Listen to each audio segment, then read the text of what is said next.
While inflation in the United States has hit 9.1%, there's plenty of other places around the world that have way higher inflation and people are suffering. Let's take Argentina as a quintessential example. It is estimated that by the end of this year, Argentinian citizens may be experiencing inflation as high as 90% year over year. That 90% inflation means that their money is getting cut in half in its purchasing power on an annual basis. This is completely unsustainable for the South American country, which is not only a massive part of the continent, but also houses tens of millions of citizens.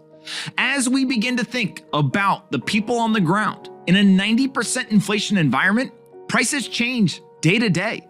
It's nearly impossible to plan your life, and all you think about is how can you get out of the currency so that you can buy some goods, buy store of value, or somehow, some way, protect the economic value that you go to work for and that you worked so hard for. Here's some quotes from the Bloomberg article. Argentines face the prospect of 90% inflation by year end after the economy minister's exit triggered overnight price rises and the central bank comes under pressure to let the peso depreciate more rapidly.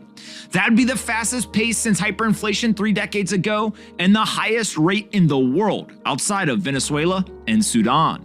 According to forecasts from the IMF, the dramatic exit of former economy minister Martin Guzman this month led to price markups by many businesses. Some Argentines raced to the shops the morning after Guzman quit to try to stock up ahead of peso devaluation and price hikes. Now that 90% inflation number is important. It'll grab all the headlines. But there's another aspect of the Argentine economy that is important to understand.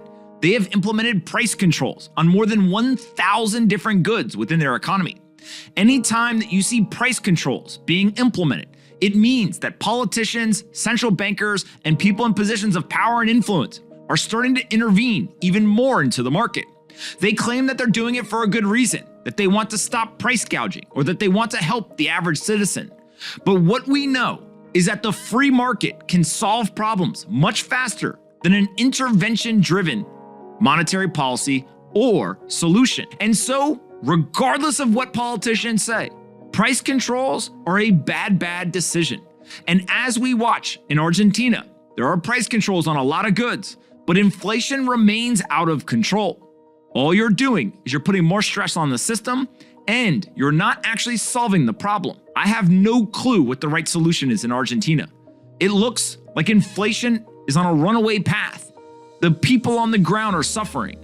And not only do they understand inflation really well, because out of necessity, they've had to get a crash course when they walk into the grocery store or they try and protect that purchasing power, but also there's pain that doesn't show up in the economic data. People lose their life savings, people lose their businesses, and literally people go hungry because they can't afford the skyrocketing cost of food. Whatever ends up being the solution, I hope it comes fast, because living in a high inflation environment of 90% is completely unsustainable for your average family.